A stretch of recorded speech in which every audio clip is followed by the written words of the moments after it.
शहर अहमदाबाद के गांधी हॉल के अंदर मुस्लिम महासम्मेलन का आयोजन किया गया था, जो काफ़ी सक्सेस था। पूरे गुजरात भर के लगभग हर ज़िले में से मुस्लिम आगेवान ये प्रोग्राम के अंदर हाजिर रहे थे।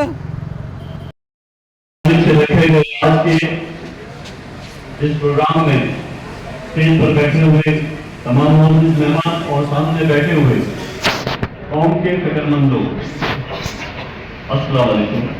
खास करके आज न समझोगे तो मिट जाओगे हिंदुस्तान वालों, न समझोगे तो मिट जाओगे हिंदुस्तान वालों, तुम्हारी दास्तान तक न रहेगी दास्तान।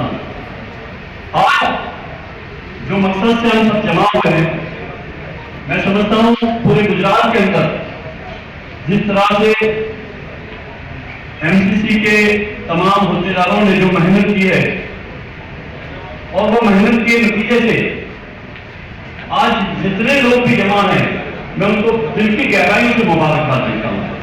वैसे तो गुजरात के अंदर 70 लाख मुसलमान की आबादी है, 70 लाख लोग, लेकिन हम इतने लोग जो आज हैं ये सब फिक्रमंद लोग हैं। ये स्टेज ना तो किसी सियासी पार्टी का है, न किसी सियासी पार्टी को मजबूत करने के लिए, न कभी ये सियासी पार्टी के वोट मांगने के लिए। आज हम सब जमा हुए हमारी कौम की एकता और यूनिटी के कि आज जो मकसद से हम लोग जो फिक्र कर रहे हैं कि देश के अंदर जिस तरह के हालात चल रहे हैं, हम सब अच्छी तरह से वाकिफ हैं कि सब फिक्रमंद लोग जमा है तो अखबार भी पढ़ते हैं और टीवी भी देखते हैं और सोशल मीडिया का भी इस्तेमाल करते हैं, सोशल नेटवर्क के जरिए। तो आज नफरत के माहौल के अंदर मोहब्बत का पैगाम देने के लिए हम सब जमा हुए हैं। तो हम यही गुजारिश करते हैं कि हम आने वाले दिनों के अंदर वक्फ एमेंडमेंट बिल जो 2024 सरकार लेकर आई है, उसके लिए पूरे देश के अंदर जिस तरह से लोगों ने वोटिंग किया, सोशल मीडिया के अंदर करोड़ों लोगों के अंदर बताया कि करोड़ों लोगों ने इसका मेल किया और मेल के अंदर जब सरकार जब ये सब चीजों को देखती है, तो मैं आपको छोटी यही बात वक्फ की करूंगा कि गुजरात के अहमदाबाद शहर के अंदर जॉइंट पार्लियामेंट कमेटी आई थी यहाँ पर, उसमें कमेटी के तमाम लोग मौजूद थे। उस वक्त गुजरात सरकार की तरफ से भी सरकार के नुमाइंदों ने अपना प्रेजेंटेशन किया था कि जो ये बिल है सरकार उसको समर्थन देती है। गुजरात सरकार वो बिल को मंजूर करने के लिए गुजरात वक्फ बोर्ड जो भारतीय जनता पार्टी का है, अल्पसंख्यक नागरिक विकास निगम जो भारतीय जनता पार्टी का है, हज कमेटी जो भारतीय जनता पार्टी के चेयरमैन, जो उनका मोर्चा है लघुमती मोर्चा, वो भी भारतीय जनता पार्टी का है।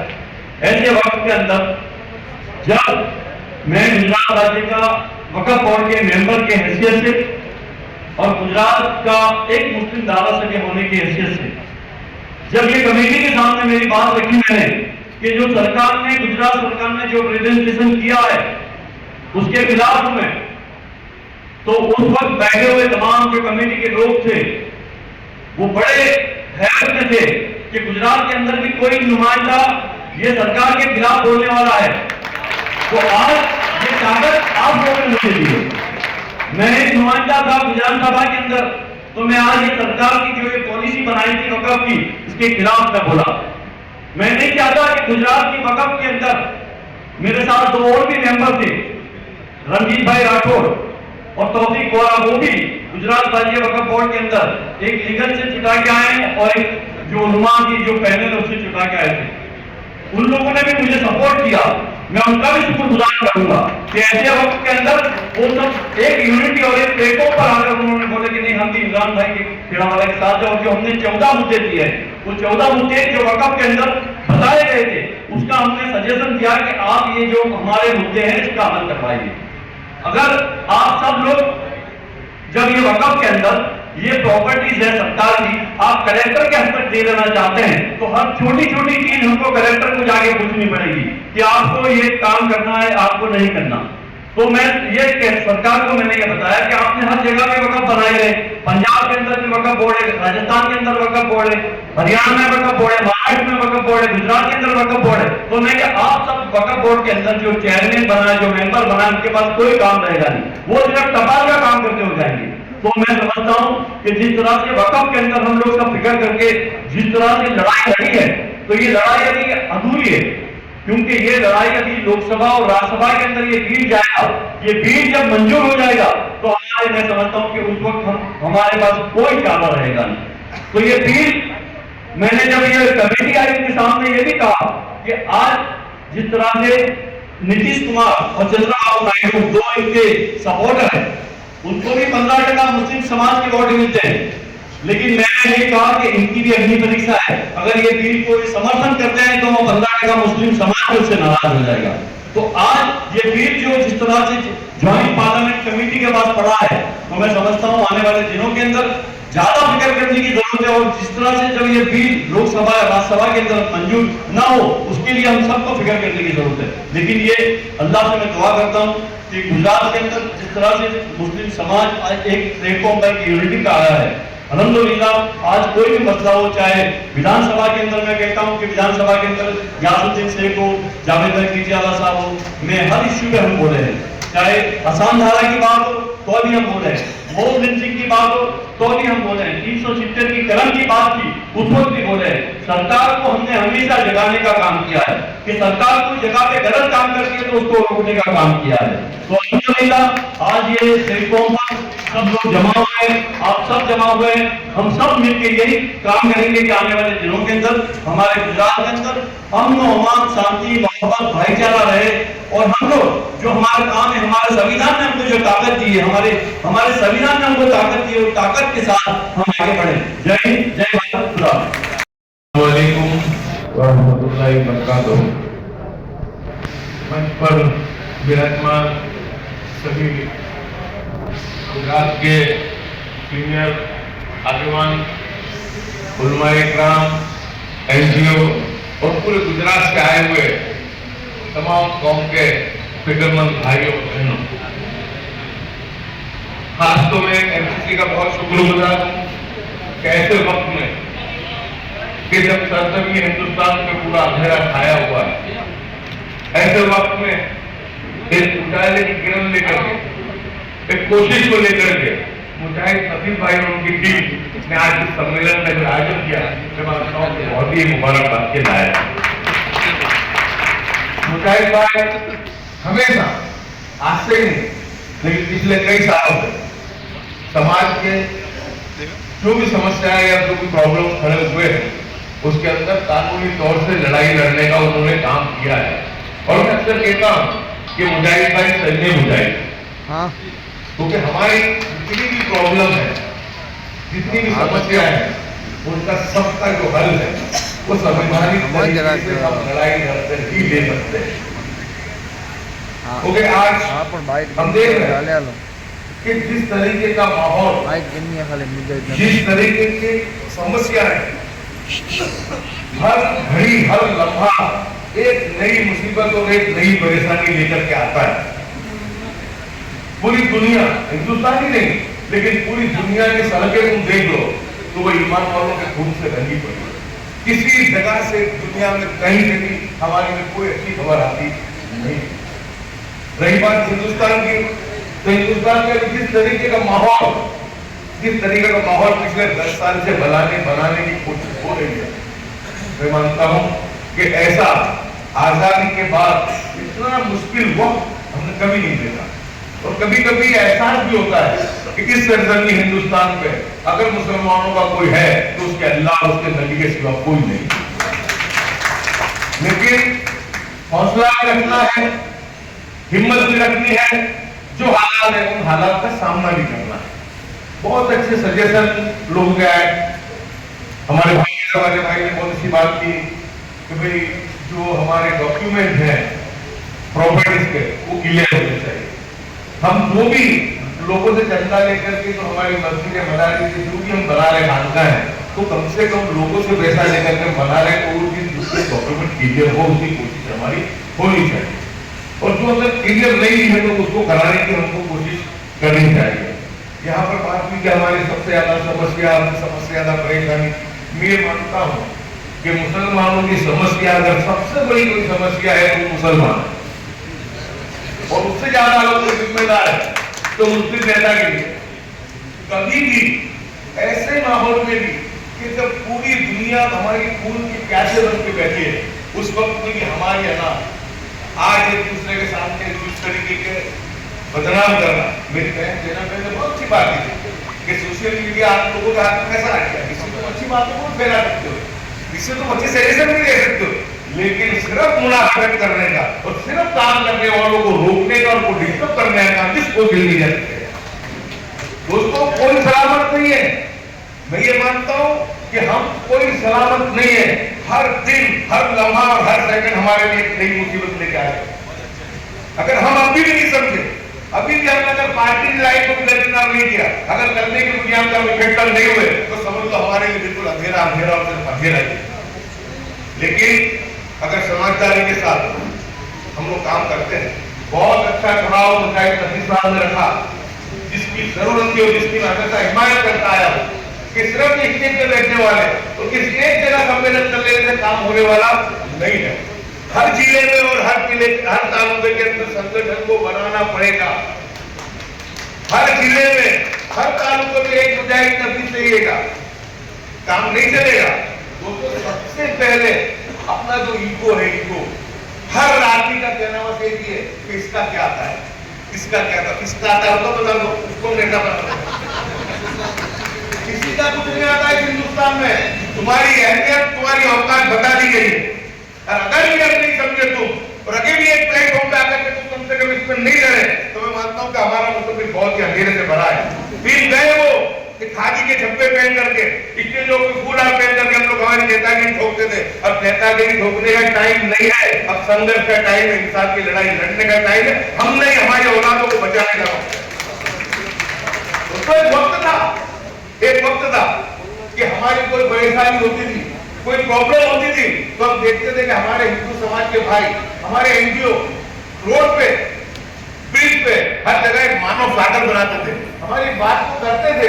आज वो सिचुएशन लाके इन लोगों ने रखी है 10 साल के अंदर कि जो सेक्युलर लोग थे, जो एनजीओ थे, जो सिविल सोसाइटी के लोग थे, आज बेचारे वो भी हमारी बात नहीं कर सकते, वो बात हमारी नहीं कर सकते। जो करते भी है तो वो दब के और छुप के और डर के करते हैं, यानी बिल्कुल तन्हा हमें छोड़ दिया गया है। तो हमें ऐसे जो सेक्युलर हमारे हिंदू भाई हैं, उनके साथ भी हमको ढूंढना पड़ेगा, उनके साथ कंधे से कंधा मिलाना पड़ेगा। मैं इस लड़ाई को हिंदू और मुस्लिम की लड़ाई मानता ही नहीं हूँ, मैं इस देश के संविधान की लड़ाई मानता हूँ। संविधान को बचाना है, इस देश के रूल ऑफ लॉ को बचाना है, इस देश के अंदर कानून का राज वापस से प्रस्तावित हो, उसकी लड़ाई हमको लड़नी है। और वो हम सेक्युलर हिंदू के साथ नहीं कर सकते। अगर हम मजबूती के साथ खड़े रहेंगे, मैंने बीच में भी एक पत्र लिखा था और पत्र से मैंने ये निवेदन किया था कि जो हमारे उलमाए किराम है, हमारी जो बड़ी तंजीमें हैं जो दिल्ली में बैठी है, उनको तमाम को उलमाए किराम को भी तमाम को इकट्ठा होना चाहिए और सब तंजीमों को अपना जो भी है बाजू में दरकिनार करके समाज की लाइन पे सबको इकट्ठा होना चाहिए।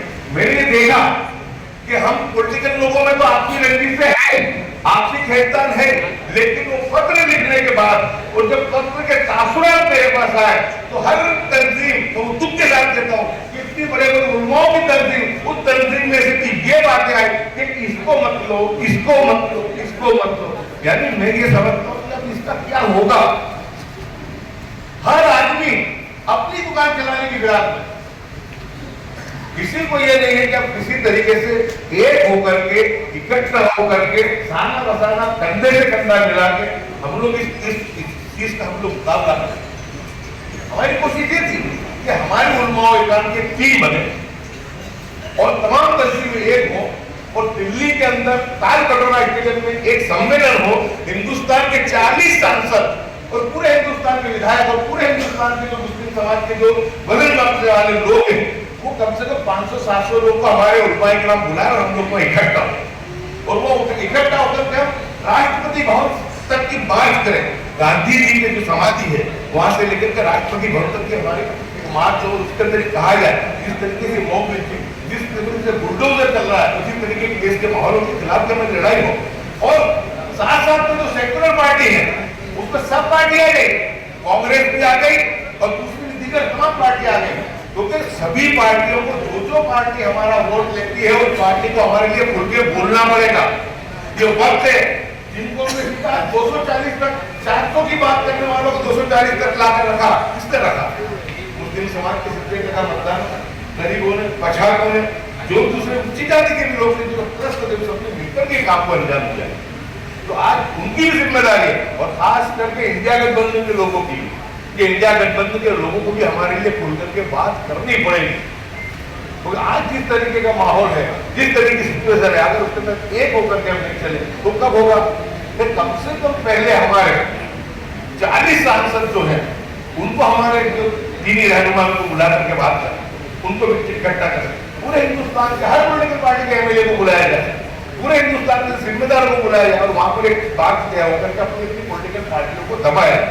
वक्त एमएमए की बात होती है, इसको रोकने का सिर्फ एक ही तरीका है, ये जब ही रुकेगा कि जब इंडिया गठबंधन के लोग पूरी ताकत से बाहर निकल गए। चंद्रबाबू नायडू को, चिराग पासवान और जब अपने नीतीश कुमार को जब मनाएंगे और उसको दबाएंगे तो कहेंगे तो तुम भी मुस्लिम समाज का वोट लेते हो, जब ये रुकेगा बाकी आप कितने भी ईमेल कर लो, कितनी भी बात करना चाहिए, जरूर है, नहीं मना करता, लेकिन हर चीज का रास्ता जो है सियासत से उसका रास्ता निकलेगा। दोस्तों सियासत के शिकार हो रहे हैं, क्योंकि हमारे सामने जो हमारे सामने जो लोग जो मजबूत हुए, अब तक उनके पास ताकत आ गई 90 साल के आगे की मेहनत के बाद, तो आज वो लोग उनके एजेंडा को लागू कराने की कोशिश कर रहे हैं। अब सियासत तौर पर भी मजबूत होना पड़ेगा, लेकिन उसका उदाहरण हरियाणा में भी देगा। मैं किसी पार्टी की बात नहीं करूंगा, जहां जो जीतने वाला हो, जहां जिसकी सत्यता ज्यादा हो, किसी भी पार्टी का हो, एक तरफा हो जाओ, 80% का ज्यादा मतदान करो, जब तुम्हारे विधायक बने, खाली बातों से तुम्हारे विधायक बनने वाले नहीं, तुम जिस चीज का शिकार बन रहे हो। और ये लड़ाई तो सियासी लड़ाई है, सियासी तरीके से अगर इस पार्टी को अगर तुमने कमजोर नहीं किया तो आज सत्ता में बैठी है हिंदुस्तान में, तो तुम्हारे मसाइल का हल होने वाला नहीं है। एक उम्मीद लगी थी 240 सीटें आने के बाद, हमको ऐसा लगा था हमारे लिए कुछ अच्छा, लेकिन हरियाणा के चुनाव में हमारी उम्मीदों पे पानी फिरा गया। वापस से जितना बरस ताकतों को ताकत मिल गई, हो सकता है अल्लाह की कोई बहुत बड़ी इसमें हिम्मत होगी, लेकिन वो पूरी की पूरी जो लड़ाई के अंदर बहुत बड़ी कमजोरी आई है। इनका सामना जब ही हो सकेगा जब इनकी सियासी ताकत को तोड़ा जाए, और सियासी ताकत को इस तरीके से तोड़ा जाएगा को हराया जाएगा। तो दोस्तों आज के दिन बहुत ज्यादा मैंने वक्त ले लिया, बहुत सब बैठे हुए भी हैं, लेकिन बात रखना थोड़ा सा मैंने माजरत के साथ वक्त लेना मुझे जरूरी था, लेकिन आपसे इतनी गुजारिश करूंगा कि मेरे भाई मुजाहिद ने जो बात रखी है उस बात की तारीफ करो। आज आए बैठे यहाँ से निकल गए, काम होने वाला नहीं। अपने जिले में, अपने तालुके में, अपने अना को बाजू पे करके, दरकिनार करके तमाम एडवोकेट मुतला हजरात है, हमारे उलमाए भी हैं, हमारे जो भी दूसरे जो लोग ताकत वाले लोग सबको इकट्ठा होना पड़ेगा। होता ये है कि कहीं पर भी जो परेशानी होती है, दो एक भाइयों ने मेरे बहुत कड़क अल्फाज का इस्तेमाल किया और उनका वो गलत इस्तेमाल करने का मैं ये मानता हूँ कि वो उनका हक भी बनता था कि ये कौम अगर इससे ज्यादा अगर वो परेशान है तो दलालों से और भड़ों से ही परेशान घूमने जाने की जरूरत नहीं।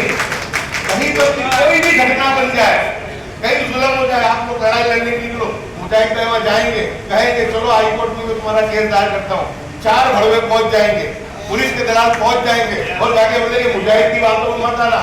जासू और इमरान तो बोले उसकी राजनीति जमता है तो उसको मत करना, केस पे मत करो, तुम हैरान हो जाओ। मना कर देते, जब तक तुम फरियाद नहीं करोगे, कंप्लेन नहीं करोगे, तुम किस तरह इंसाफ पाओगे। 2002 के बाद जो लड़ाई मुकुल सिन्हा जी ने लड़ी थी, जो लड़ाई सेतलवाड़ ने लड़ी थी, उस लड़ाई के नतीजे दंगाइयों को सजाएं भी हुई थी, दंगाइयों पुलिस अफसरों को जेलों में जाना पड़ता। उसका नतीजा ये था कि 15 साल तक गुजरात में दंगे नहीं हुए दंगे। लेकिन जैसे ही हमारे मुनाफिकों ने उनको फंसाया, क्या बाकी रखा किस्सा सेतलवाड़ के साथ हमने, क्या बाकी रखा था मुकुल सिन्हा जी के साथ हमने बाकी, हमारे काम करने वालों को भी हमने नहीं छोड़ा, इन्होंने हमारी लड़ाई लड़ी। तो जब उनको कमजोर हुए तो आज फिर से इनकी इतना हौसला, उनकी हिम्मत हो गई कि फिर से ये लोगों ने इनकी हरकतें जो है वो शुरू कर दी। लेकिन दोस्तों ईमान वाला कभी मायूस नहीं होता, हम ये समझ के चलते हैं कि जो कुछ होता है उसकी रजा से और उसकी मर्जी से होता है, और जो कल होगा आइंदा कल वो भी उसकी रजा और उसकी मर्जी से होगा। लेकिन इंशाअल्लाह अगर हौसला रख के, हिम्मत रख के हम काम करेंगे और मजलूमों के साथ खड़े रहेंगे और जिला तालुका लेवल के ऊपर संगठन बनाएंगे, तो मैं मानता हूँ और मजलूम के साथ खड़े को इंसाफ देने की कोशिश करेंगे, तो ही तुम कानूनी तरीके से ही तुम उसको इंसाफ दिला पाओगे। मैं मुजाहिद में जिसकी इसलिए इज्जत करता हूँ, मैं एमसीसी की इसलिए इज्जत करता हूँ कि आज से नहीं कई वर्षों से उन्होंने हमेशा कानूनी लड़ाई लड़ने का काम, यानी वे मजबूती के साथ उस चीज को पकड़ा कि इसकी नस को पकड़ा क्या करना चाहिए। तो ये इसका रास्ता है।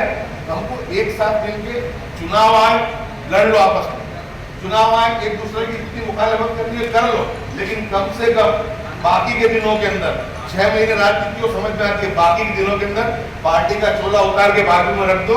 अब तुम्हारे पार्टी की भी वैल्यू नहीं है और तुम्हारे चोले की भी वैल्यू नहीं है। अब तुम्हारी बका का सवाल है, तुम्हारी ईमान की बका का सवाल है। हर तरीके से तुमको टारगेट किया जा रहा है। आप हिसाब ले लो, हराम हलाल ले लो, मुस्लिम यूनिवर्सिटी ले लो, वक्त ले लो, हर चीज घर वापसी के नाम, हर चीज के नाम, जिहाद के नाम, हर चीज के ऊपर ये इतना मजबूर करना चाहते हैं तो ये कहेंगे तुम हमारे घर वापस इतना परेशान कर दो। लेकिन इंशाल्लाह साजिशें जमीन पर बनती है, फैसले आसमान से उतरते हैं और इंशाल्लाह फैसले खैर के होंगे, भलाई के होंगे। सवाल इतना ही है कि सब एक साथ मिल करके कंधे से कंधा मिला के अपनी आपकी रंजिश और अपने ईगो को किनार करके हम लोग एक होकर के समाज की बात करेंगे, इंशाल्लाह जरूर कामयाब होंगे। मैं बहुत मुबारकबाद देता हूँ एमसीसी को और यहाँ तमाम लोगों को, ये बहुत अच्छा कार्यक्रम के हालात को अपनी नजर को रखा है। अल्लाह ताला इसमें कामयाबी देता है। जय हिंद, जय भारत, जय हिंद। यहाँ मंच पर बैठे सभी और गुजरात के हर जिले से आए हैं जिनको कौम की और समाज की फिक्र है, ऐसे हीरे जैसे मेरे साथी भाइयों और बहनों, बहुत सब बातें हो चुकी है। बस मैं इतना जानता हूँ कि एमसीसी मुजाहिद भाई नफीस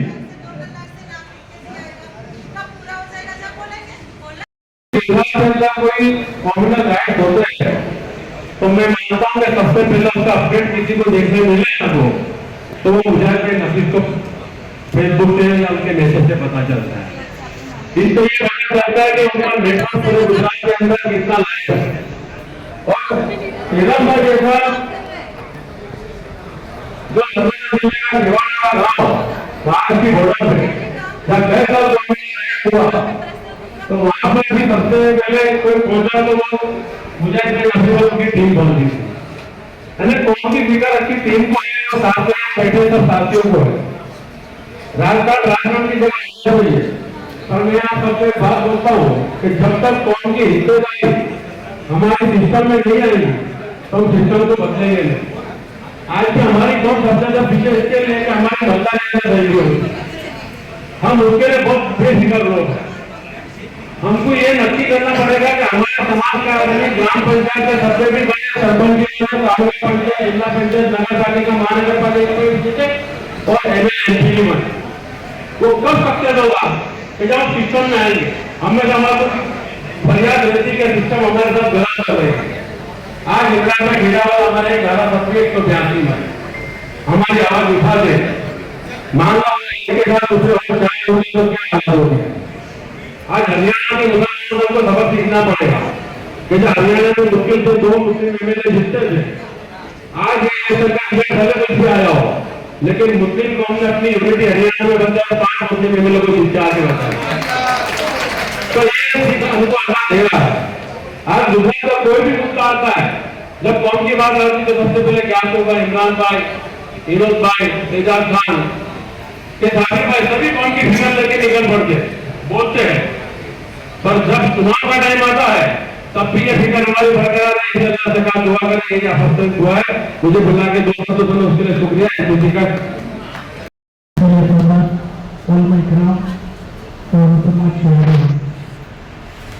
मैं जो मुद्दे हैं वो मुद्दों पे ही बात करूँगा कि वो टाइम बहुत कम है, टाइम के हिसाब से मुद्दे मैं एक चाहता हूँ। मेरा नाम वसीम हाजिया चौधरी है और मैं हकीकत मुश्किल हुआ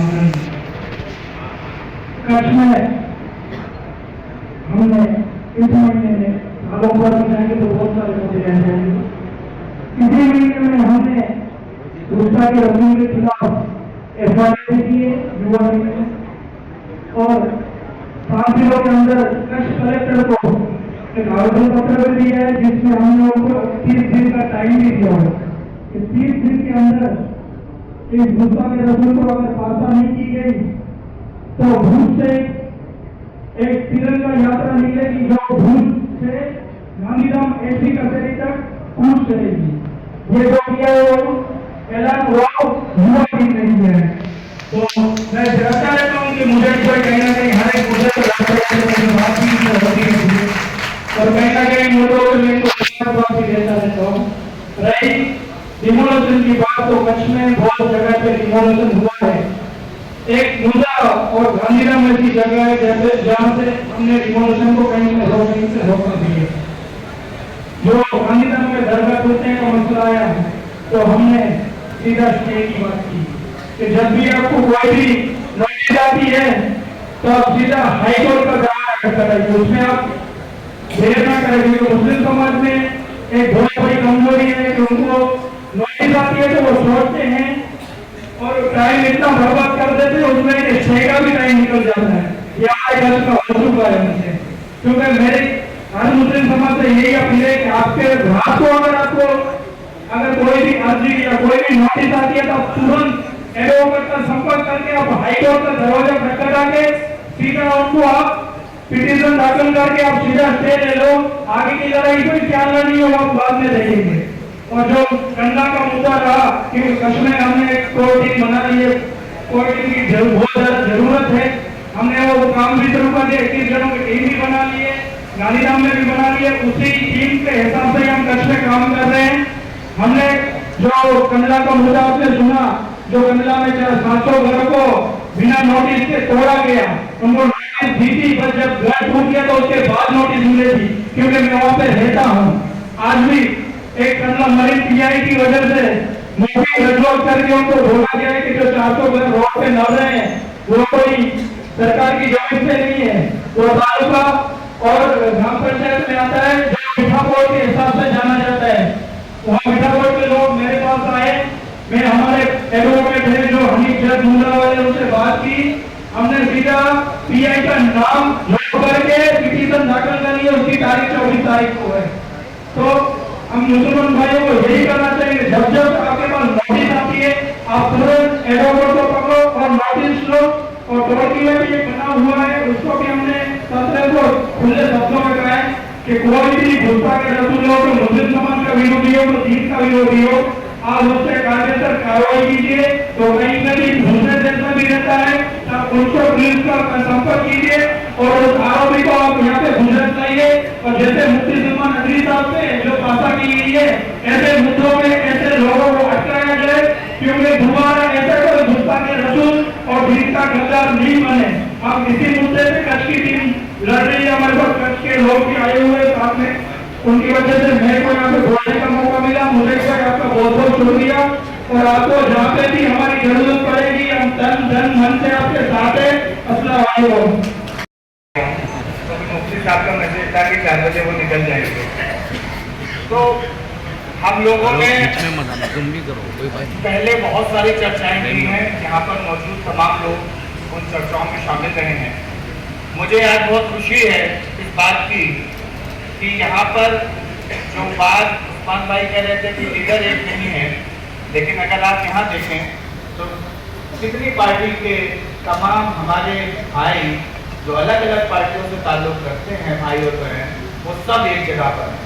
ये इस बात का सबूत है कि हम सब लोग मिलकर मुस्लिम समाज के लिए कुछ बेहतर सोचते हैं और उसको करने की कोशिश कर रहे हैं, और उस कोशिशों में सब लोग अपना अपना हिस्सा डाल रहे हैं। और इसके लिए मैं खुद को बहुत खुशनसीब समझता हूँ कि मेरी दावत पर पहले भी और आज भी सभी पार्टियों के लोग आज यहाँ पर मौजूद हैं।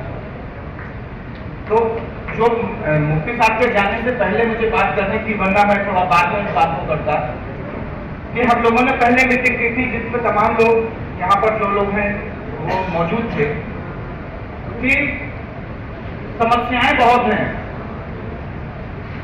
लड़ने का जज्बा भी लोगों में है, लेकिन किस तरह से लड़ेंगे। कैसे उसका सामना करेंगे। और जब हम लोगों ने पिछली 25 तारीख को एक मीटिंग दी थी, तब कांडला में घर नहीं टूटे थे, वेरावल में सोमनाथ में जो ये एक बहुत ही खराब किस्म का जो डेमोलेशन हुआ, जिसमें ASI की प्रोटेक्टेड इमारतें भी पहुंची गई, वो डेमोलेशन तब नहीं हुआ था। तो हालात अब और ज्यादा खराब है, तो इनका सामना कैसे करेंगे। तो एक प्रस्ताव सबके यहाँ पर मौजूद है कि लोग उससे पहले जाएं कि हम लोगों को हर जिले में कोऑर्डिनेशन कमेटी बनानी चाहिए, पहले जिले में बनानी चाहिए, अभी 6 महीने तक उस पर काम करना चाहिए, क्योंकि 33 जिले हैं हमारे यहाँ। 33 जिलों में काम करने में आपको टाइम लगेगा, और क्योंकि बिना पुश किए हुए कोई चीजें नहीं होती हैं, तो जिलों में कोऑर्डिनेशन कमेटी बने, जिस कोऑर्डिनेशन कमेटी में जो दीनी तंजीमें हैं उनके लोग हों, आलिम दीन हों, वकील हों, पॉलिटिकल पार्टी में जो हमारे नुमाइंदे हैं, रिप्रेजेंटेटिव्स हैं, वो लोग हों, और सोशल एक्टिविस्ट हों। ये तमाम जो शोबे जो अलग अलग हैं, उन तमाम लोगों को मिलाकर हर जिले में एक कोऑर्डिनेशन कमेटी बननी चाहिए, जो इस तरह के जिलों के मामलों को जब आए उनके ऊपर वो अपनी बात रख सके और अपने कुछ सुझाव दे सके और कुछ काम कर सके। ऐसे ही कुछ इसकी एक स्टेट पर कोऑर्डिनेशन कमेटी हो, जिस तरह के लोग यहाँ मौजूद हैं, आप देख रहे हैं यहाँ पर तमाम वो जो शोबे हैं उस तरह के लोग यहाँ पर मौजूद हैं, ये सब लोग उसमें शामिल हों, और ये हम लोग 6 महीने तक जिलों में कोऑर्डिनेशन कमेटियां बनाने की कोशिश करें, और जब जिलों का काम पूरा हो उसके बाद जिलों से नीचे तालुका में जाने की कोशिश करें। लेकिन अभी तालुका से पहले जिले पर अपना फोकस करें, और 15 से 20 लोगों को आइडेंटिफाई करके हम लोग उसका करें।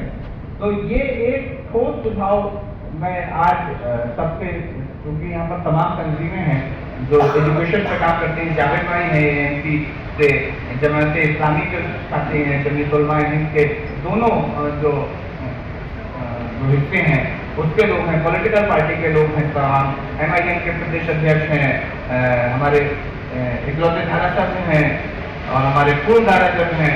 तो ये सब लोगों को मिलाकर मतलब मैं एक प्रस्ताव रख रहा हूँ, अगर आप सब लोग इससे सहमत हो फिर हम लोग इस पर और आगे काम करें, क्योंकि इसमें टाइम लगाना पड़ेगा, भागना पड़ेगा, टाइम देना पड़ेगा, और ये काम करने के लिए जो है डेडिकेटेड 1-2 लोगों की जरूरत पड़ेगी। बाकी लोगों को तो मौके ब मौके कहीं ना कहीं पर आपको इंगेज करना होगा।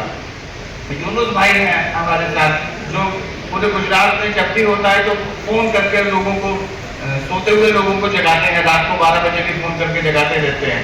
तो इन सब लोगों को मिला के एक कमेटी बने, और जिलों में कोऑर्डिनेशन कमेटी बने। तो अगर इस प्रस्ताव से हमारे स्टेज पे जो तंजीमों के लोग हैं, अगर वो इससे सहमत हो तो फिर जनता की राय इस पर ली जाए। सहमत हैं अगर लोग, तो उस पर हाथ उठाकर करें कि इस तरह के हम जो है जिले में कमेटियां बनाएं और उसको एक गुजरात लेवल पर, ताकि इस तरह के जो मसले हैं उनको एड्रेस हो। दूसरा एक बहुत इंपॉर्टेंट मसला इकबाल भाई यहाँ मौजूद है कि जिस तरह के डेमोलेशन हुए, सोमनाथ का जो भी डेमोलेशन हुआ उसमें आर्कियोलॉजिकल साइट, तो आर्कियोलॉजिकल साइट तोड़ने से हमारा जो एक हिस्ट्री थी, जो हम कहते हैं 400 साल की हिस्ट्री थी, 600 साल की हिस्ट्री थी, वो एक खत्म हो गई। तो मैं एक सवाल आप तमाम लोगों से के बीच में पूछता हूँ, जैसे आपने सुना होगा कि झीलों का शहर कौन सा है उदयपुर। इंडिया में झीलों का शहर कौन है? उदयपुर। इधर से जवाब आया, उदयपुर झीलों का शहर है। ठीक। पिंक सिटी कौन सा है? उदयपुर। मस्जिदों का शहर कौन सा है? और बताए कोई? अहमदाबाद बताया। और कोई बता, सोच ले। पाटन। और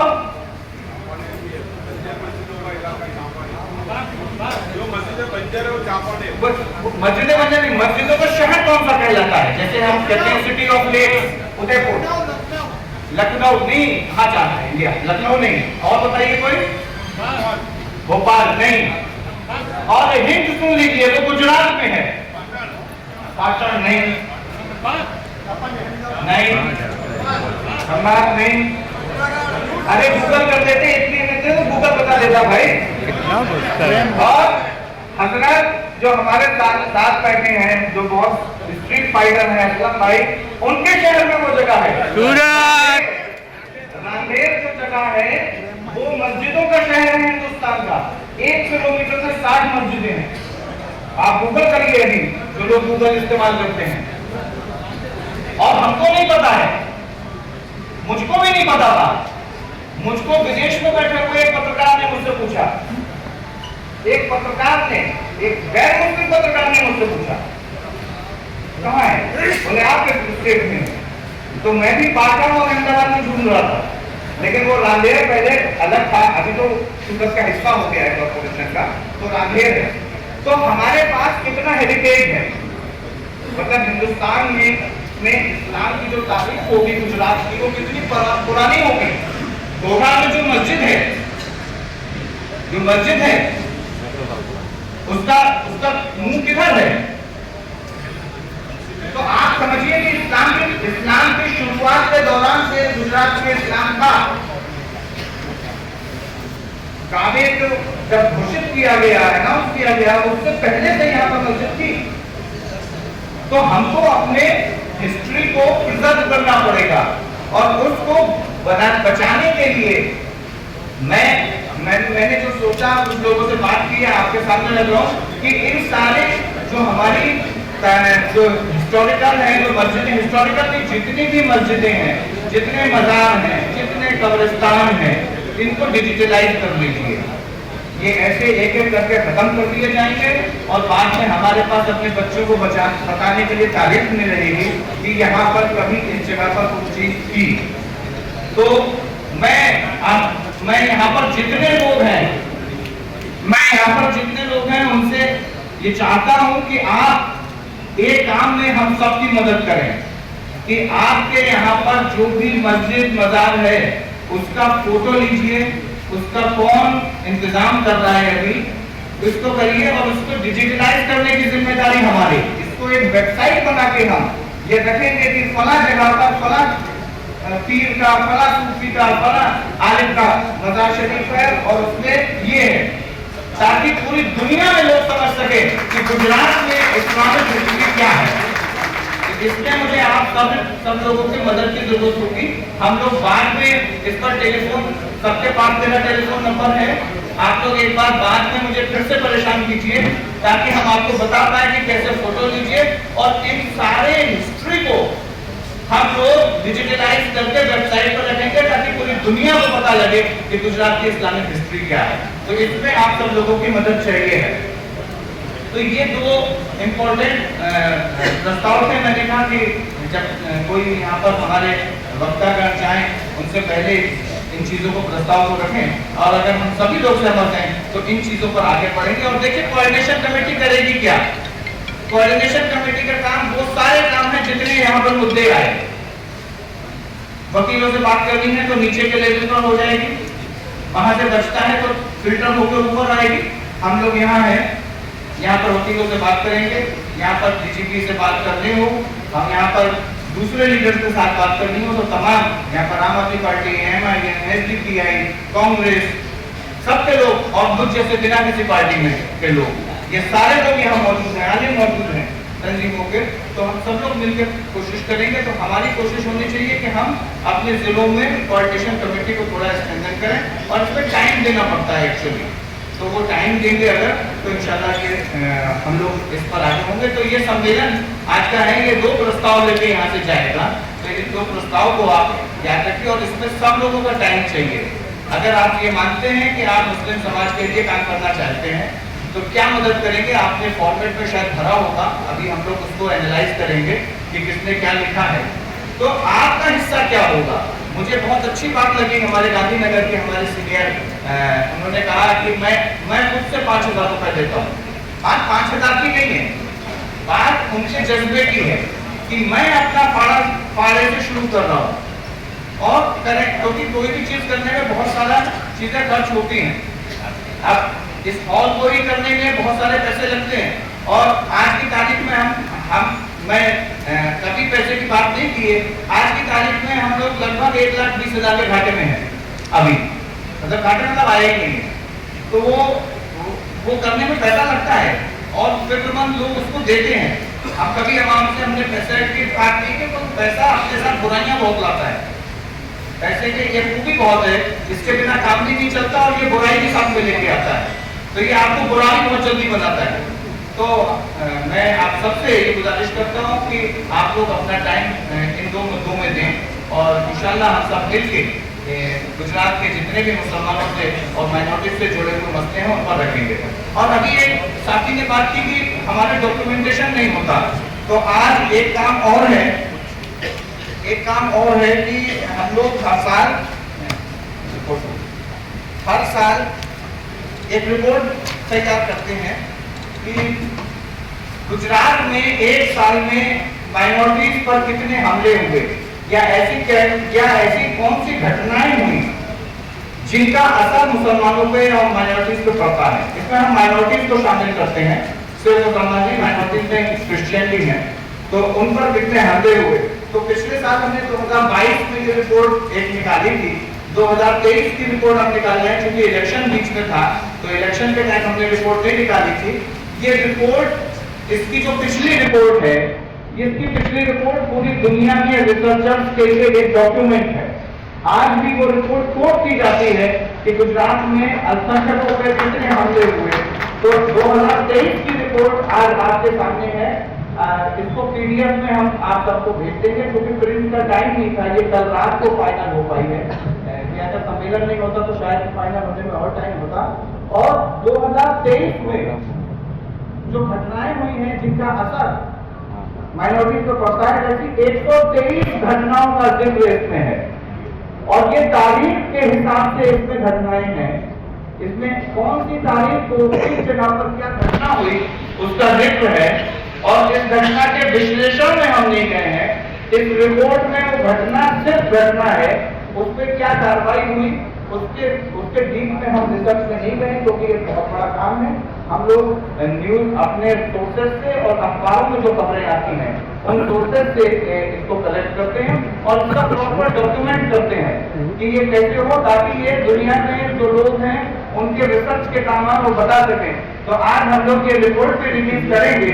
मैं चाहूंगा कि हमारे स्टेट पे जो आगे हैं उनको दिए ताकि ये रिपोर्ट भी हमारे रिजल्ट होने से पहले रिलीज हो जाए, बाकी के काम इस बात में। ये चूंकि प्रिंट कराना थी इसलिए ब्लैक एंड व्हाइट फॉर्मेट में है अभी। और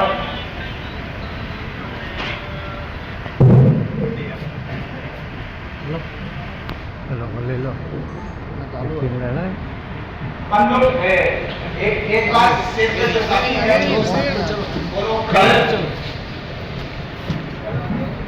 खड़े हो स्टेज पर मेरा लोगो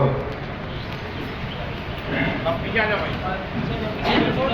भाई ये विरोध पीछे आ जाओ, विरोध पीछे आ जाओ, पीछे आ जाओ भाई। जय आप सब जय भाई ये भाई कोई तकलीफ पीछे ना आएगी की तकलीफ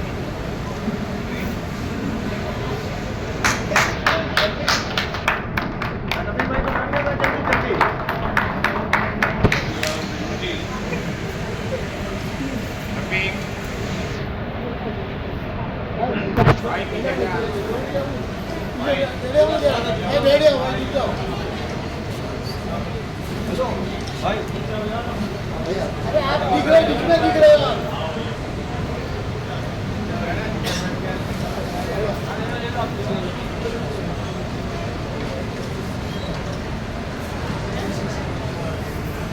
हो गया रफीक भाई।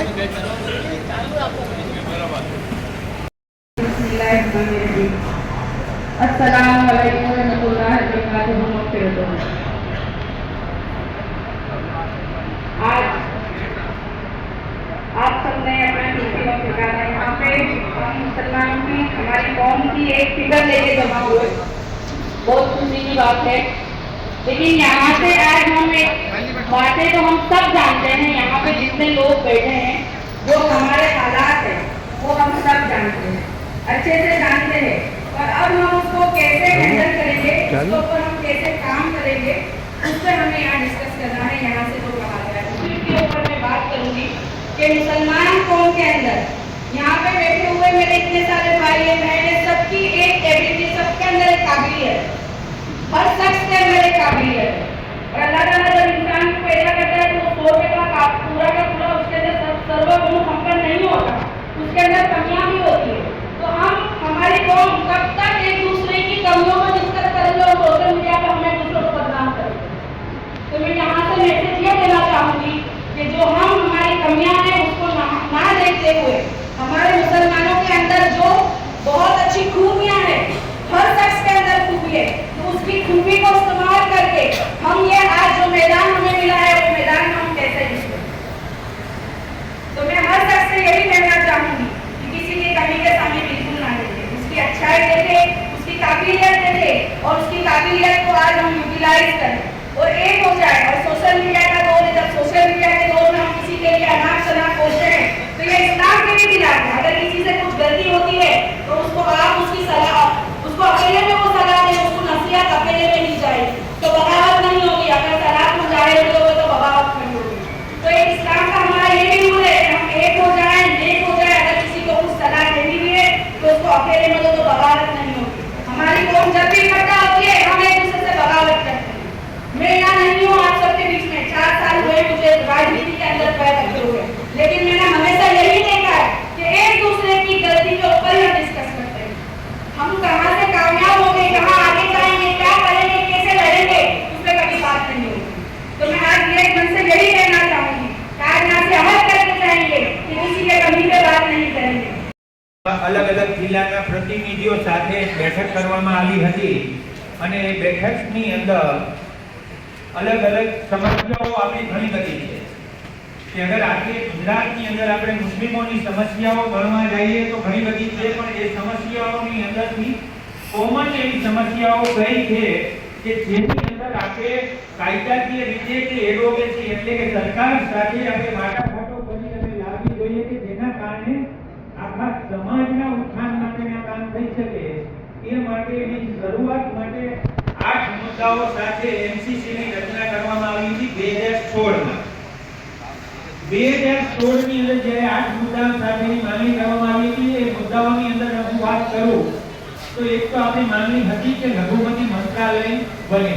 જેમ કેન્દ્ર સરકારમાં લઘુમતી મંત્રાલય છે તો ગુજરાતની અંદર ન હતું, તો ગુજરાત स्टार्टिंग की स्पीच मारी थी कि कौम के फायदा तो बहुत सब है, लेकिन उसी कौम के अंदर जो बातमीदार है, जो शांति समिति के लोग हैं, मैं आप लोगों से कहना चाहता हूँ कि यहाँ जितने भी बैठे हैं ये सब फाइटर है। ये कौम के लिए आए हुए लोग हैं, ये शांति समिति में जाना बंद कर दो। हम लोग तो पहले से ही काम लोग हैं, वही आगे क्या है कि भाई शांति समिति, ये समिति, वो समिति, ये सब बातमीदार का काम है। कोई भी मामला बनता है, कोई भी मामला बनता है, एफआईआर करने के लिए होती है बात, उसके घर पे जाके बोलते हैं कि साहब वोट देंगे, साहब तुम्हारे लोगों को जेल में डाल देंगे, तुम्हारे अब्बा को डाल देंगे, तुम्हारे भाई को डाल देंगे। इसीलिए मैं आपको कहना चाहता हूँ कौम को ऐसे लोगों से दूर रहना चाहिए। और वो शांति समिति के मेंबर जो बेकार कौम में भाग के घूमते और कौम के ऐसे लोगों को रिस्पेक्ट दी जाती है, ऐसे लोगों को बाहर निकालें। इस वक्त में हालात बहुत डेंजर होने वाले, अल्लाह न करे अगर वक़्फ़ का बिल पास हो गया, आगे इंटरव्यू से काम नहीं चलेगा, आंदोलन करना पड़ेगा हमारे सबको, जाने जाएगी, जेल में जाना पड़ेगा। इसीलिए कौम को इख्तियार से काम करना पड़ेगा। आप लोग जो भी बात है, जो भी यहाँ पे बात का एंड आएगा, रिजोल्यूशन आएगा, हम लोग साथ हैं, हम लोग आंदोलन में भी साथ हैं, हम लोग आपके साथ में रहेंगे। भाई मुजाहिद भाई, आपका काम माशाअल्लाह से अच्छा है। और छठी बात, आप सल्लल्लाहु अलैहि वसल्लम हमारी जान से जाए, जान माल आल औलाद कुछ नहीं है, मेरे नबी के सामने कुछ नहीं है।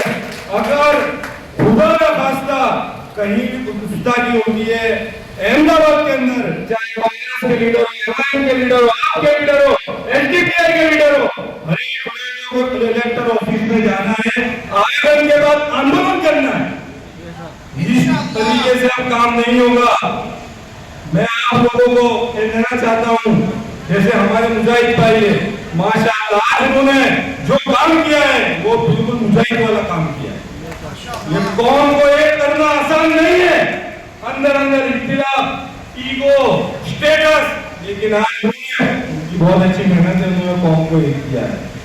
और मेरी छठी बात, गिर सोमनाथ का जो मामला हुआ, वहाँ के जो भी लोग आए, जब रात को वहाँ पे मोमोशन की ट्राई हुई तो हमको भी इतना ही दुख हुआ है।